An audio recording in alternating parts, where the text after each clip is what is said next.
Oi, gente, tudo bem? Cheguei. Vamos lá. Quando nós começamos a divagar pelos ramos da educação, nós começamos a verificar todas as vertentes. Nós começamos a observar não só quem está educando, mas também quem é educado. Porque quem não tem educação não pode, não tem como, não há meios de educar uma outra pessoa. Você só consegue educar alguém se você tiver educação. Se você não tiver, como você vai educar? Um pai ou uma mãe que xinga, sabe, fala palavrão à torta e à direita, chama, sabe, até a 10ª geração, ou talvez um pouco mais adiante. Você acha que essa pessoa vai ter condições de dar uma boa educação aos seus filhos? Não. Se eles não se policiarem, se eles não tiverem consciência de que eles não podem falar palavrão, de que eles não podem fazer coisa errada, de que ela não pode sair por aí traindo o marido e levando os filhos juntos, e nem levando, aliás, de jeito nenhum pode. Se ela não tem consciência de que não pode ficar na balada o tempo todo e com o filho junto, porque, né, isso gera estímulo à criança. Se a pessoa não se conscientiza de coisas assim, como é que a pessoa vai educar? E aí, quando cresce, chega lá um pouco mais com a idade avançada, não pode mais sair por aí para priscar, como dizia minha avó, não pode sair priscar mais. Aí exige que os filhos fiquem em casa. Os filhos estão acostumados na balada, estão acostumados a falar palavrão. Não necessariamente a pessoa que vai para a balada fala palavrão, mas nesse contexto aqui eu estou dizendo. E aí a mãe, Joana, fica em casa, tá vendo que eu tô doente? Aí a Joana já fala um palavrão, né, que eu não posso dizer qual é. Ah, né?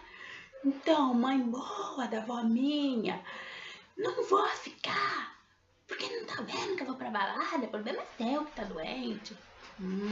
Então presta atenção na educação que você tá dando. E aí são essas coisas, são pequenas coisas, tem muito mais coisas, tem N coisas que estão por trás disso tudo. Mas a gente tem que chegar e prestar atenção. Qual é o problema? De quem está educando e de quem está sendo educado. Qual é o problema? O problema é o poder. Eu sou o pai, eu sou a mãe, eu mando, você é meu filho, você obedece. Só que nem todo pai tem capacidade, condições psicológica e moral de educar um filho. Nem toda mãe tem capacidade psicológica e moral para educar um filho.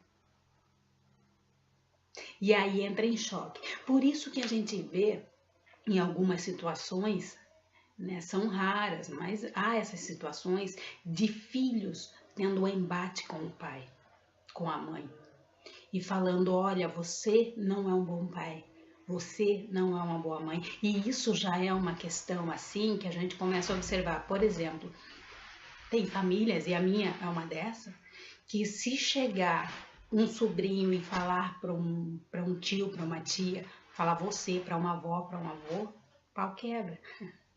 Pau quebra, minha família é assim.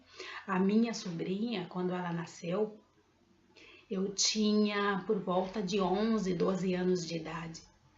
Desde o dia em que ela nasceu, o meu cunhado ensinou ela a me chamar de senhora. Na minha casa assim funciona. Então eu tinha por volta dos meus 14 anos e a minha sobrinha pequenininha, tia, a senhora vai sair? Tia, a senhora vai fazer isso, vai fazer aquilo? Tia, eu vou com a senhora. E aí todo mundo olhava e falava, senhora? É, o meu irmão, quando a minha sobrinha nasceu, ele era pequenininho. Ele tinha acho que 4, 5 anos talvez, não sei. E ela, tio, o senhor vai aonde? Tio, eu vou com o senhor. Tio, peraí, tio, eu vou brincar com o senhor. Aí todo mundo olhava assim. E era normal na minha família, e era normal, né, em algumas famílias, assim, é normal. E hoje em dia, quando cresce, a gente vê os filhos falando assim: pai, você vai? Ai, pai, fica quieto, cala a boca, vá, deixa eu falar. Cara, na minha família era uma porrada que eu ia lá. Então, são coisas assim que a gente observa e aí a gente começa a separar o joio do trigo, como por exemplo, tudo bem, tá, eu chamo meus avós, chamava porque eu não tenho mais avós de senhora e de senhores, meu avô eu não conheci, morreu, eu nasci 22 dias depois, ele morreu. E os meus tios eu chamo todos de senhores e senhoras. Eu venho de uma família muito preconceituosa, onde negro casar com branco nem pensar, e a minha mãe foi a única que casou com um negro. Então dá para pensar, né? Nós, no meio de uma família toda preconceituosa, de 5 irmãos, eu acho. Só a minha mãe foi rebelde e casou com um negro. Então, tinha coisas assim que não batia. Como assim eu vou chamar de senhor, de senhora, eu vou respeitar e eu não sou respeitada por causa da minha cor, eu não sou respeitada por causa de eu ser quem eu sou, e aí dá embate. Então são essas coisas que a gente precisa observar. E aí chega na hora do calma aí, quem está educando tem capacidade moral e psicológica para educar? E quem está sendo educado não pode corrigir quando encontra e dá esses embates. Essa é só uma questão das várias outras que começa a acontecer na hora da educação, que não bate a educação da pessoa com aquela pessoa que está sendo educada, porque a partir do momento em que ela vai para a escola, ela começa a conviver com outras pessoas, ela começa a conviver com pessoas adultas, professores, diretores, ela começa a conviver com os coleguinhas, ela começa a ver o relacionamento entre pai, mãe, irmãos, todos ali, e aí ela começa a tirar as próprias conclusões dela, começa a pensar, na minha casa não é assim. Se eu disser, por exemplo, para o meu pai e para minha mãe, eu preciso de um lápis, o meu pai e a minha mãe falam, ó, já comprei no mês passado, né, e já solta um palavrão.